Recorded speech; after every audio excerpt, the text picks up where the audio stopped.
A truly all-American sannyasini. That is the best way to describe this remarkable woman called Peace Pilgrim. In the traditional sense, a sannyasini is a wandering nun, consumed with an eagerness to merge herself with the divine force, traveling the length and breadth of India, begging her food, sleeping where chance may bring her, sharing her spiritual thoughts with others, and just accepting what the Lord may dole out to her. This was the pattern of Peace Pilgrim's life for more than 28 years. She traveled literally the length and breadth of North America, all 50 states, the 10 provinces of Canada, and parts of Mexico.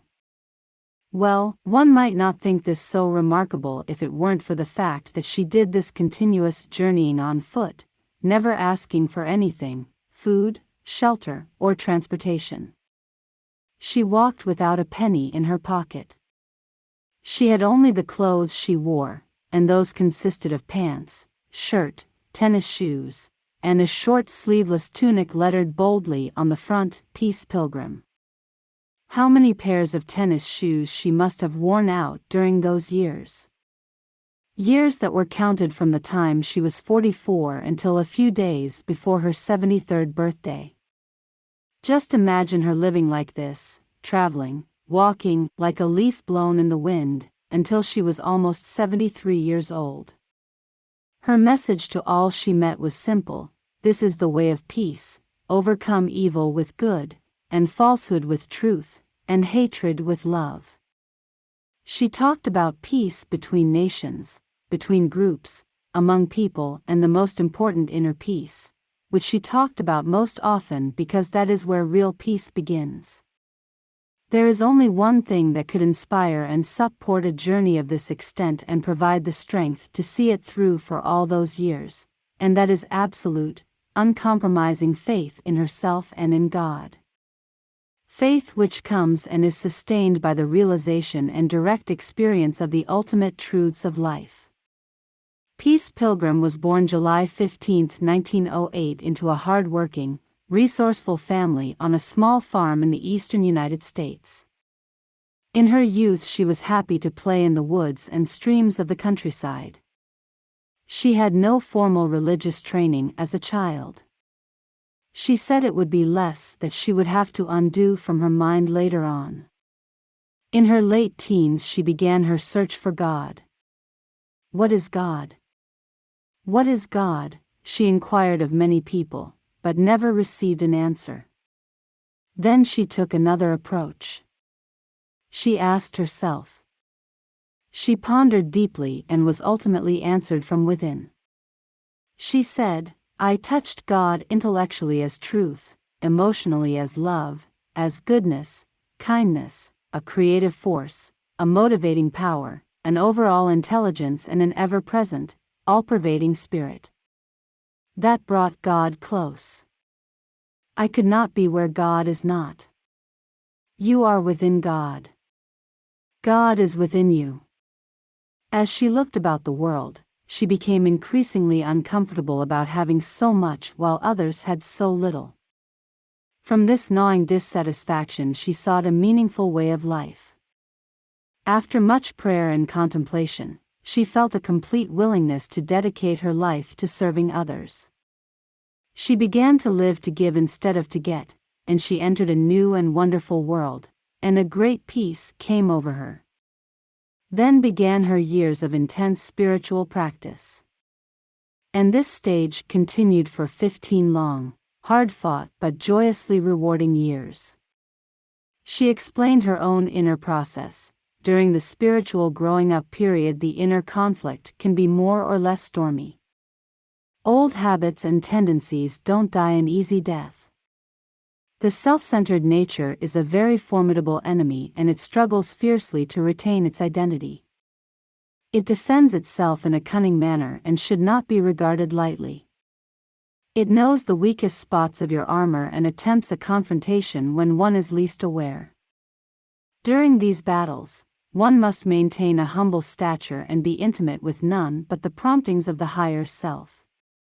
The process toward inner peace is not necessarily taken in any particular order. The first step for one may be the last step for another. So just take whatever steps seem easiest for you, and as you take a few steps, it will become easier for you to take a few more. The first preparation is to take a right attitude toward life.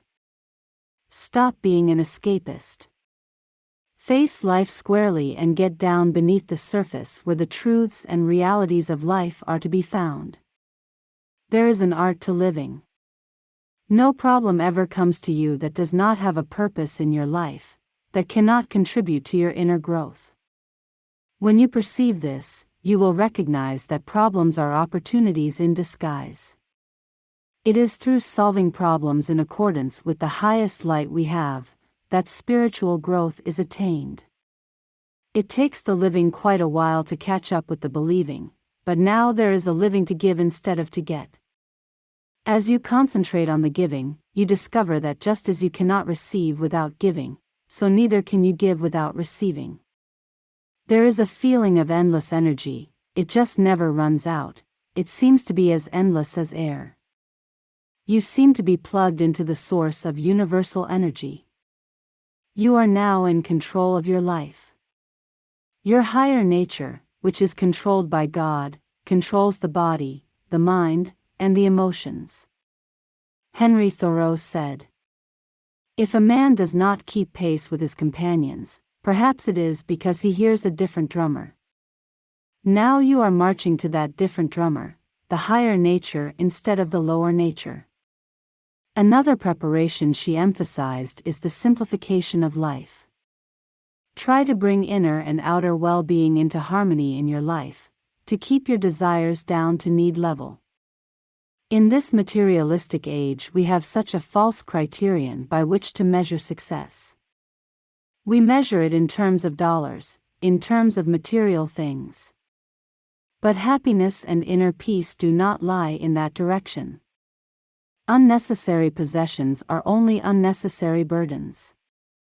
If you know and do not do, you are a very unhappy person indeed. The following story was told by a professor of religion and philosophy. He and his wife were hosting Peace Pilgrim in their home for a few days. I went to pick up Peace Pilgrim at the station. Seeing her standing at the curb as I drove up, I got out to greet her and then went to get her bags to put them in the trunk. Well, there were no bags, nothing. Whatever she carried was in the pocket of her tunic, a comb, toothbrush, her mail, some paper, and a pen. This woman is serious business. My wife said that she felt she was in the presence of a tiger. We had another visit with Peace some 15 years later, and she actually looked younger this second time. Peace Pilgrim continually emphasized, anything beyond need tends to become burdensome. If you have it, you have to take care of it. There is a great freedom in simplicity of living where you can find harmony between inner and outer well-being. We have gotten ourselves so far out of harmony, because we are so way off on the material side. This is due to our inner well-being lagging so far behind our outer well-being. The valid practice for the future is on the inner side, on the spiritual side, so that we will be able to bring these two into balance. No one is truly free who is still attached to material things, or places, or people. Material things must be put into their proper place. They are there for use. But when they have outlived their usefulness, be ready to relinquish them and perhaps pass them on to someone who needs them. Anything that you cannot let go of when you are finished with it possesses you, and in this materialistic age a great many of us are possessed by our possessions. We are not free. There is a well-worn road which is pleasing to the senses and gratifies the ego and worldly desires, but leads nowhere. And there is the less traveled path, which requires discrimination and renunciation, but results in untold spiritual blessings. Sri Ramakrishna said, "You have to turn the key to this world in the opposite direction, if you want to realize God." During this period of her spiritual practice and deliberate living there were hills and valleys, lots of hills and valleys. Then, in the midst of the struggle, there came question, what is the goal and purpose of mankind? Answer, our goal and purpose is to bring our lives into harmony with God's will. Question, is the goal of self-knowledge to know God? Answer, if you really know yourself, you will know you are a child of God and you will become aware of God. Question, what is mysticism? Answer, one who takes the mystic approach receives direct perceptions from within. This is the source from which all truth came in the first place. Question, where did you learn meditation? Answer, I did not learn meditation. I just walked, receptive and silent, amid the beauty of nature and put the wonderful insights that came to me into practice. Question, do you suggest meditation or breathing exercises to the seeker? Answer, I suggest a time apart or a time alone with God, walking in receptive silence amid the beauties of God's nature. From the beauty of nature, you get your inspiration. From the silent receptiveness you get your meditation. From the walking you get not only exercise but breathing, all in one lovely experience. Question, can spiritual growth be accomplished quickly or does it take a while? Answer, spiritual growth is a process the same as physical growth or mental growth. 5-year-old children do not expect to graduate into college at the end of the term. The student of truth should not expect to attain inner peace overnight. It took me 15 years. The spiritual growing up is a very interesting and enjoyable process. There should be no wish to either hasten it or slow it down. Just experience it and take the steps toward inner peace and let it unfold. I talk to groups studying the most advanced spiritual teachings, and sometimes these people wonder why nothing is happening in their lives. Their motive is the attainment of inner peace for themselves, which of course is a selfish motive. You will not find it with this motive. The motive, if you are to find inner peace, must be an outgoing motive. Service, of course, service. Giving, not getting. Your motive must be good if your work is to have good effect. The secret of life is being of service. Question, when I try to help someone, I never know whether my action will be truly beneficial or not. I try to have good motives, but I never really know. Answer, yes, you have to do the best you can, and motive is extremely important, extremely important. For instance, if you are doing some good thing because you feel it will benefit you, you will receive no benefit. You must be doing the good thing out of love, you see, with a good motive in order for it to benefit you. It is very interesting. Question, how does an ordinary housewife and mother find what you seem to possess? Answer, one who is in the family pattern, as most people are, finds inner peace in the same way that I found it. Find and fit into your special place in the divine plan, which is unique for every human soul. You might try sitting in receptive silence, as I did. Being in the family pattern is not a block to spiritual growth, and in some ways it is an advantage. We grow through problem solving, and being in the family pattern provides plenty of problems to grow on. Only when we realize that we do not possess people, that they must live in accordance with their own inner motivations, do we stop trying to run their lives for them, and then we discover that we are able to live in harmony with them. Pure love is a willingness to give without a thought of receiving anything in return. Question, how can one break bad habits of thought and action? Answer, bad habits of thought and action lessen as spiritual growth progresses. You can work on replacing negative thoughts with positive thoughts. Question, what is the spiritual life?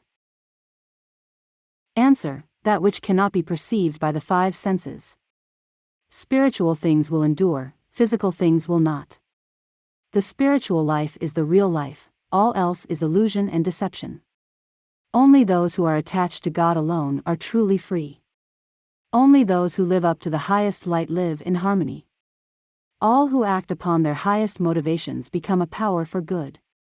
It is not important that others be noticeably affected, results should never be sought or desired. Know that every right thing you do, every good word you say, every positive thought you think, has good effect. Question: where do I look to find spiritual truth? Answer: in the final analysis you find spiritual truth through your own higher nature. There is no glimpse without walking the path. You can't get it from anyone else, nor can you give it to anyone. Just take whatever steps seem easiest for you, and as you take a few steps, it will be easier for you to take a few more.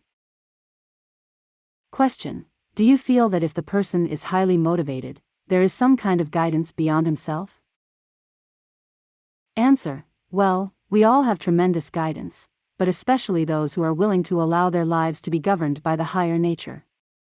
You see, that higher nature is there, and to a certain extent you receive some guidance, but if you allow it to govern your life, and you have free will as to whether you will allow it to govern your life or not, then, of course, you will receive constant guidance. Our lives are ordered and arranged for us in many wonderful ways if we allow it to happen. Question: what overcomes fear? Answer: when you know that you are only wearing the body, which can be destroyed, that you are the reality which activates the body and cannot be destroyed, how can you be afraid? When we have found inner peace, we feel unity with the divine within all human beings and unity with God, so all fear is gone from our lives. As long as we feel separate, we are afraid to be and act alone. As soon as we feel oneness, that feeling is gone. Question: do you accept disciples? Answer: of course I do not. Only God takes disciples. It is not healthy to follow another human being. Every person must find his or her maturity. The process takes time, the growth period is different for each individual. Why do you look at me? Look at your own self. Why do you listen to me? Listen to your own self. Why do you believe in what I say? Do not believe in me or any other teacher, rather trust in your own inner voice. This is your guide, this is your teacher. Your teacher is within, not without. Know yourself, not me. Question: what is it like to communicate with God? Answer: communication with God is a deep inner knowing that God is within you and around you. God speaks through the still, small voice within. When you have constant communion with God, a constant receiving from within, there is never any doubt, you know your way. You become an instrument through which a job is done, therefore you have no feeling of self-achievement. The main things, if you are to find inner peace, are to bring your life into harmony with the laws which govern this universe. These are the same for all of us, and to find and fit into your special work in this world your job in the divine plan. Many people are suffering from spiritual starvation even though what they need is within them and all around them. One in harmony with God's law of love has more strength than an army, for one need not subdue an adversary can be transformed. For guidance and for truth it is much better to look for the source through your own inner teacher, than to look to people or books. The path of the seeker is full of pitfalls and temptations, but the seeker must find it alone with God. In all people I meet I see that divine spark, and that's what I concentrate on. Receptive prayer results in an inner receiving, which motivates to right action. I can say this to you. Live in the present. Do the things you know need to be done. Do all the good you can each day. The future will unfold. Only those who are attached to God alone are truly free.